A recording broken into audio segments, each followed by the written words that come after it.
Hi everyone, it's LJ from Pureco, and today I'm doing a live on stenciling and stripes tips. So I've been working on these bedsides, so I just thought I would do some stenciling on the side which I can paint over just for the sake of the video. So basically I don't know whether I do things a little bit differently, but I have some different ideas for stenciling and how I do it and what works for me.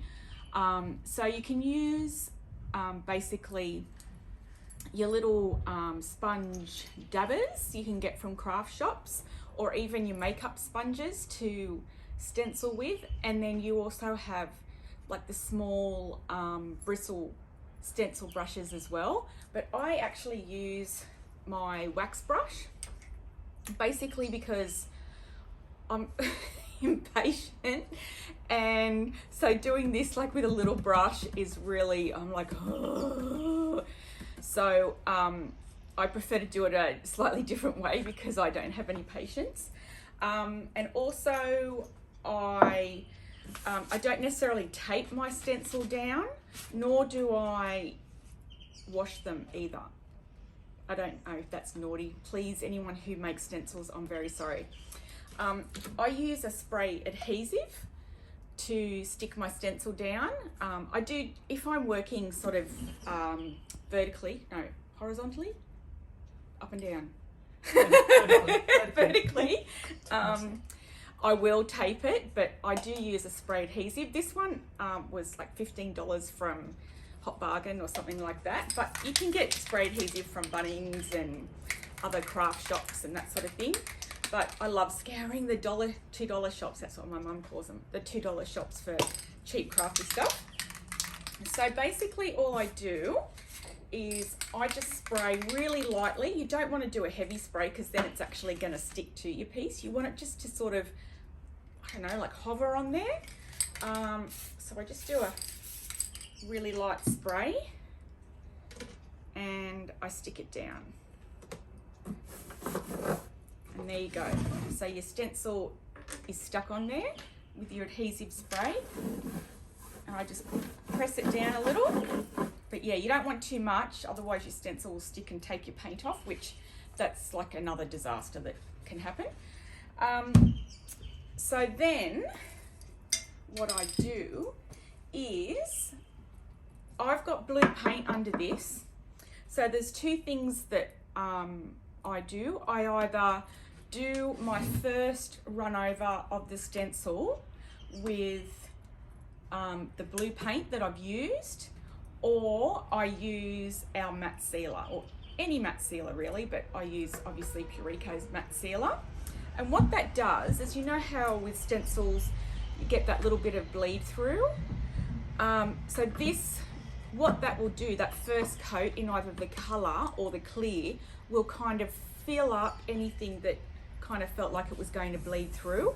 And what it'll do is it'll bleed through of the original colour or your clear. So it's going to fill those spaces, so when you actually put your next colour on, it's not going to go and bleed through.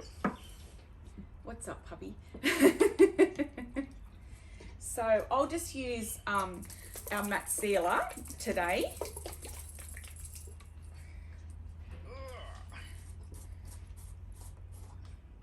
And you barely use any. I'm actually just going to just do a little brush on of it. So like you do with your stenciling, you get a little bit and you rub it off. So I'm just going to quickly dab over this with the clear.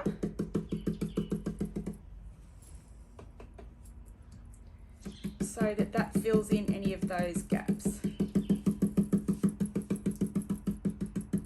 And it doesn't necessarily have to be super neat and tidy because it's clear and you're just trying to fill in those gaps. It doesn't have to be perfectly even like you like to get it when you're putting your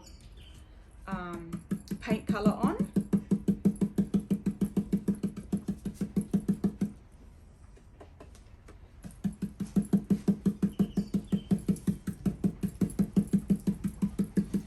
always forget about using stencils.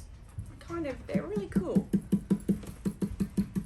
Lots of people do them on the sides of the drawers, which I really like, but I actually don't own any stencils that kind of go nicely on the sides of the drawers.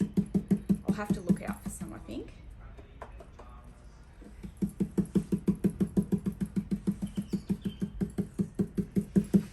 Okay. Just make sure I've got all those edges. And I might just grab my heat gun just to quickly dry that off a little bit.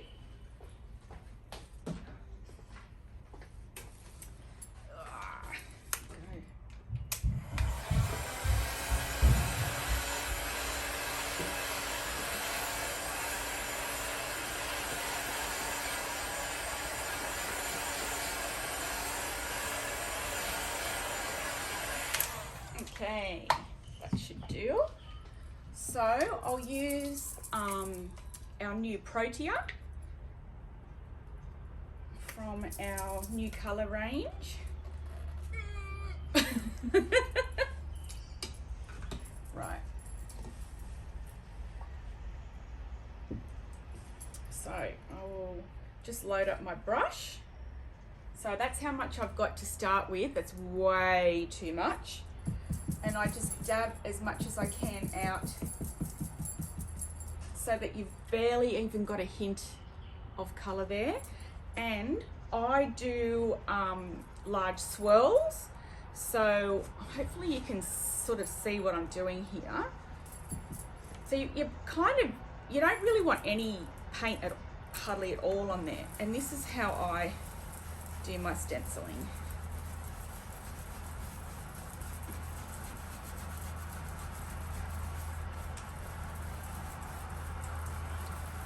And you find it kind of comes out, it's so fine that it almost comes out like an airbrush effect. Now I just dab back onto the cloth that I've dabbed off the paint, so I've still barely got any on there.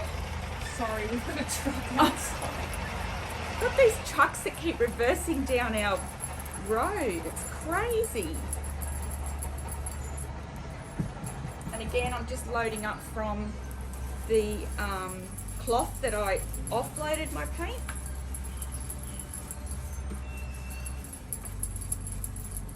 Need a little bit more. Oops.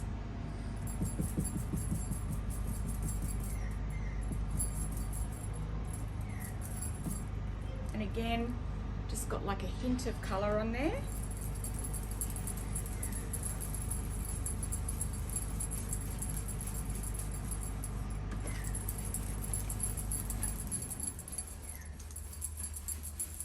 Okay, this is only a new wax brush, so I'm losing a hair or two. You usually lose about a dozen or so hairs when you first start using a new wax brush. Okay, where's my scraper? I'll just grab my scraper to lift the corner up. It'll be stuck down, I betcha. This one's not thin enough. Let's use this one. I do have my nails if you need. I know, mine are too chunky. They're seriously going to fall off any minute. Okay, and so you lift off your stencil, and I don't know if you can see there. So I can see, I might just come around so I can, whoops, there goes the heat gun.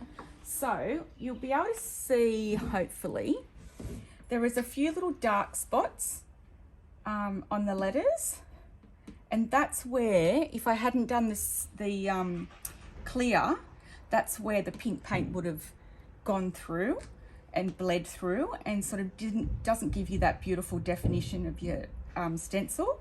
So they will dry, that's just the matte sealer, they'll dry clear.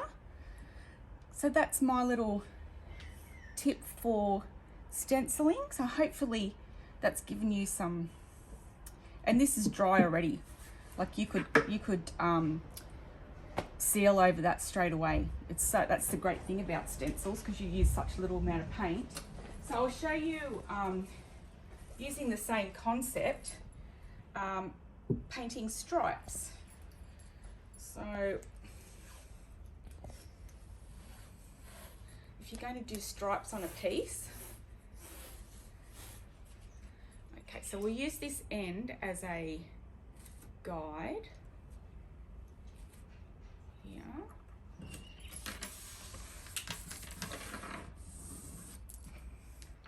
Now the easiest way to get even stripes is to take a little piece of the tape that you're using and just butt it up against that first piece of tape, and then another piece down the bottom. And so these pieces are your guide to where your second stripe will go. So you've got it like that.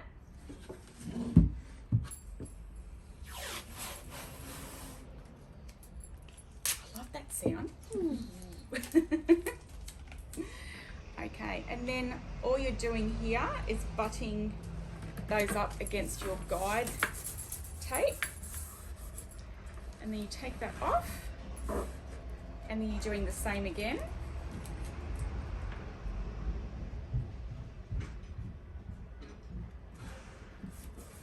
Putting that guide piece down.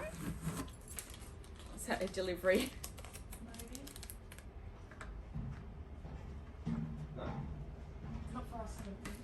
There we go. So again, you've got that, the two guide pieces there.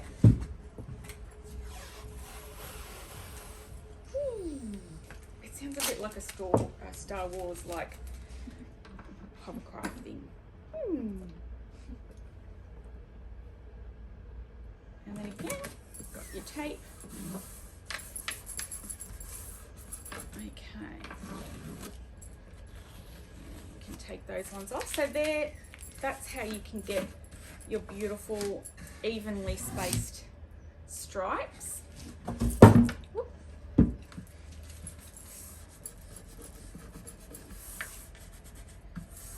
So with the stripes, I do exactly the same thing. So I either paint with the blue, the original base color, over these stripes, or I go and paint with the clear. So I'll do the clear again, just because I've got that all here.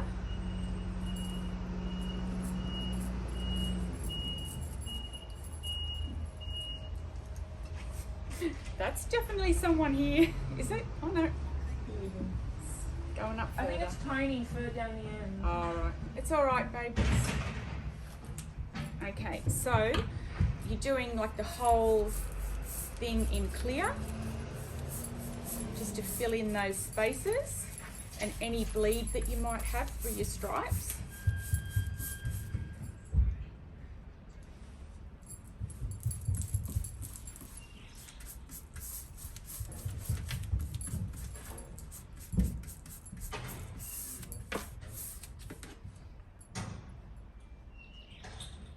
Noise out there today.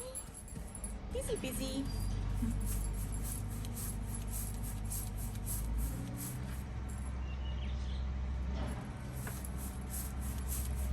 And you know, you can also, it's a really nice effect, wouldn't really suit this piece, but if you're doing something that's quite elegant and, you know, like a bit of a glamour piece,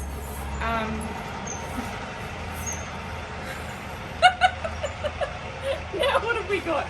A grater. You can do what's called ghost stripes. So instead of, if you've got like,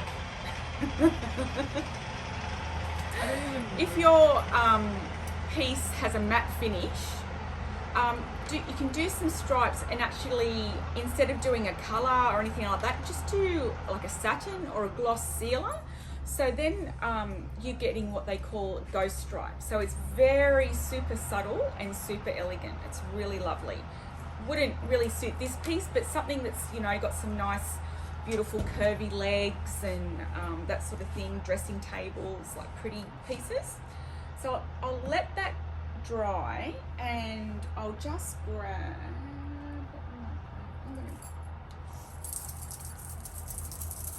I'm going to actually do the stripes with our stain. So it doesn't have to be paint that you do stripes, stencils or anything like that.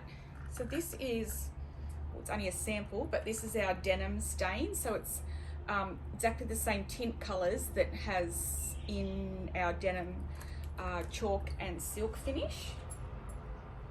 So I might just, this little bit off.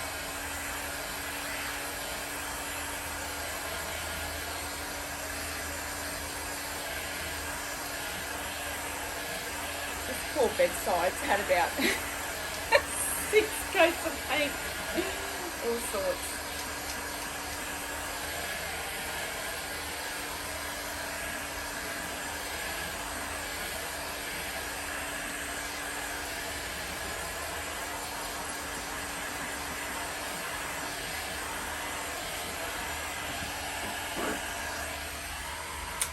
And while I'm talking about the matte sealer, I used to, when I painted at home, I don't so much paint at home anymore, usually here, but I have 2 dogs, 2 cats, a guinea pig, 2 chooks and 2 fish at home.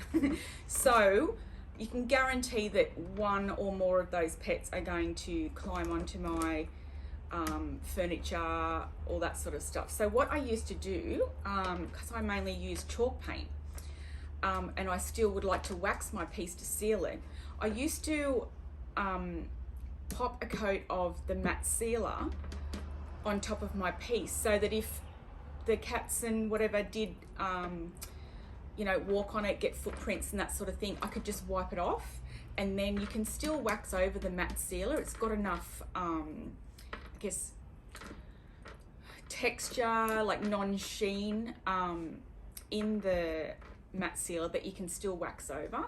So that's just a little tip if you have pets that tend to walk over your furniture, because it happens to me all the time. So I will shake up the stain. And again, you don't really want to use a heap of paint or stain on the top. I'll just get a nice... Rochelle said she loves your hair. Oh, thank you, darling. I was in a hurry this morning. So I just dip my brush in. Apply the stain over my stencil. And Rochelle, I have to apologise, I can't fix the No, it's upside right down. on. It's right on Facebook. Oh, is it? Just under You the fixed it on the upside down. Sorry to everyone watching on Instagram. The sign is Upside down, backwards. Miss Jane. We can't figure out how to do it on Instagram, but yeah, we figured it out on Facebook. I just said the easiest way to solve it would be just take the sign down so it's not backwards anymore. Print a backwards one. Yeah, print one backwards. We might just do a backwards one on the other side and film from that way.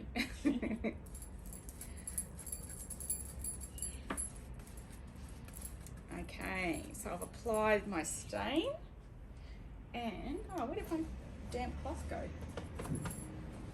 I had a damp cloth just sitting there. Oh, gee willikers. I'll just wet this one. And what I want to do is just, with a little bit of a damp cloth, just pull back a little bit of that stain.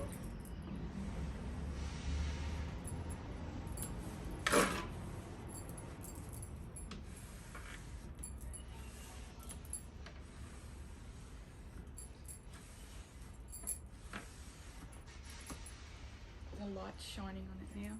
It's got like a sheen from the stain. There we go. And while it's still damp, that's when I take the tape off. Oh, I love this bit.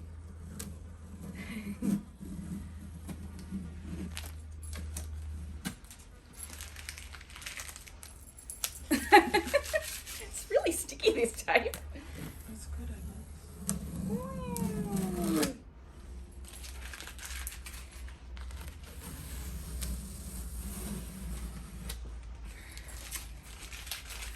And there we go, you've got your perfect stripes. So that's another little tip there. So it's a similar concept to your stencil. You know, you do a before coat, it's either the color of your base or a clear. And matte is probably your best option because it's easier to paint over. Sometimes with a gloss, your paint will slide a bit. I've also got, oops,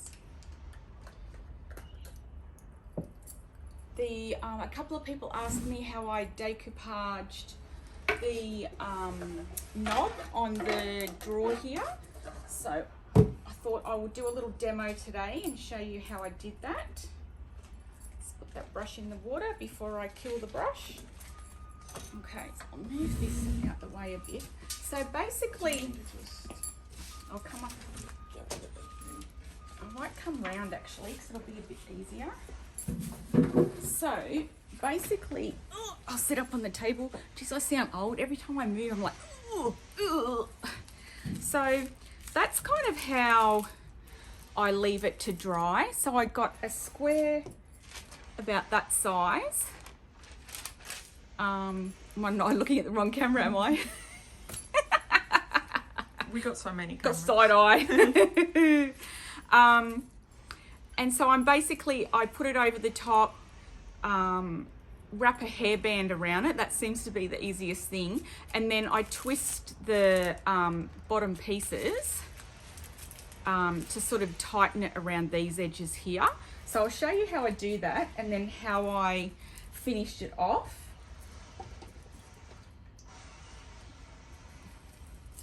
So I just put our clear sealer, any clear sealer. I'm just using the matte that I've been using in this video. So I just put all that on. And then this is the like really unelegant weird part. So I just kind of put it in the middle and then kind of use my fingers to sort of stick it down, and then kept sort of doing this to, you know, really flatten any folds that I could with my fingers. And you've got to be careful not to rip it if it gets a bit wet from the sealer. So I don't know if you can see that I'm just sort of pulling all that down the edges, and then I'll pop the hair tie around. Oop. Oh my goodness, I'm all fingers today. I'm not going to go around there a third time. Oh, I just broke it. Gee willikers. So basically I put the headband around like that, and then I twist the rest of the excess paper around. Except your hair tie doesn't break. When you're doing it at home, everybody. Seriously, I think people are going to start thinking I'm drunk when I do this video.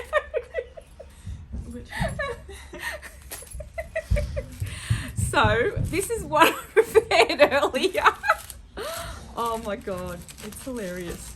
Okay, and this is how I remove the excess and everything. Okay, so basically what I did is I cut. Hello, baby girl. Oh, my little one just bought me some headbands. Oh, thank you, baby cakes. That is so lovely. Good on you, Till. Thanks, baby. There we go. Elastic band. So I basically just cut away the excess paper. It's easier said than done, apparently. It's a bit crunchy and hard from the sealer. That's okay. Okay, so then so you're sort of cutting it off there, just neaten it all up.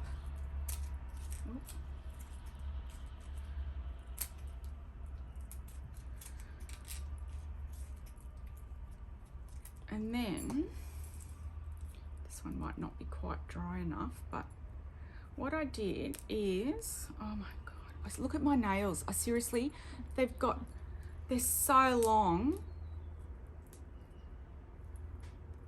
I can't even do anything with them. Okay, got it. They're only good for picking your nose now, seriously. Okay, so once I had all that off, I kind of like personally felt that was a bit chunky, and that, you know, if you're pulling the drawer, you want it to be smooth when you pull your, I don't know, that's just how I felt. So all I did is I got 120 sandpaper and just really sanded and distressed that all back. Actually, before I did that, I sealed it again. Sorry, I did use sealer again over the top and let that dry hard before I sanded it. And then I, you know, some bits were still a little chunky, so I painted it to kind of fill in some gaps and then sanded it smooth again, and sealed it. So that's basically how I did it. It was pretty easy, and I'm sure someone will come up with a much better way of doing it, but that's just how I did it. I had a few people message and ask me how I did it. So that was it. And I just seriously made that up. Like, no one's shown me that. That just came out of the depths of my imagination. Also, we've got our prize winner from last week, which is Leanne Waters. So Leanne, thank you for sharing our video and helping us, you know, looking in the wrong camera again, and helping us, you know, spread the word about Pureco.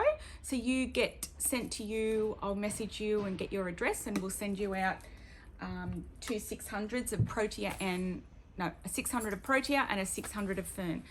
I'm getting in trouble for looking at the wrong thing. I'm trying to look at myself. My hair looks curly today. So this week, if you share our video, you will get a denim, and what other color do you think? What about sepia? That's really popular. Yep. Or you could have denim and whisper, and you can mix them and make your own color. Yeah. Okay. So if you share our video this week, we'll send you out a denim stain, which is the blue I used today for the stripes, and whisper as well, which is really popular for that beautiful beachy Scandi look. But you can also mix all of our stains together and create all your own colors. So thank you for watching, and I haven't even thought about what we can do next week. Oh, and you know what I'll do? I'll do some staining and on a tabletop, and show you how to wet sand it afterwards using our hemp oil. Okay, thank you for watching, everyone. We'll see you next week. Thank you.